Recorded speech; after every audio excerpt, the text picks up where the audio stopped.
Hello guys, welcome back. In this video I'm going to show you how you can easily remove globe icon from your iPhone keyboard. Be sure to watch the video to the very end so you don't make any mistakes, and of course do not forget to like this video and subscribe to my channel. So let's begin. And first off, let me open up Safari web browser and let me show you how my keyboard looks like now. You can notice this globe icon right here at bottom left corner. And if you tap on that, it will switch between the different keyboard languages. In my case, I can switch between English, US and Russian.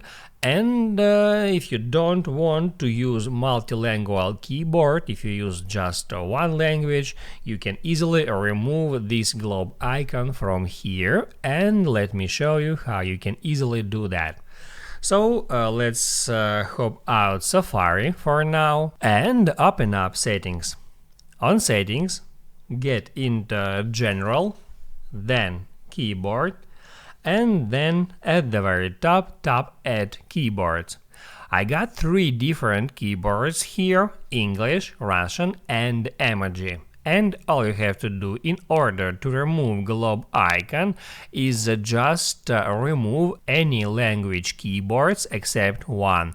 So you can tap on Edit and then remove some language. Let me remove Russian. I can just hit at minus sign and then hit at Delete and then hit at Done. After that, you can go back to Safari, and as you can see, globe icon has been replaced with that emoji icon, and you can tap at that icon to switch your keyboard to emoji keyboard, and then you can tap on characters to switch it back. Now you can write down in the comments below if you have any questions about that tutorial, and also I recommend you to check out my iPhone tutorials playlist, which you can easily find in the description. Hit the like button if you like that video, and see you in the next one.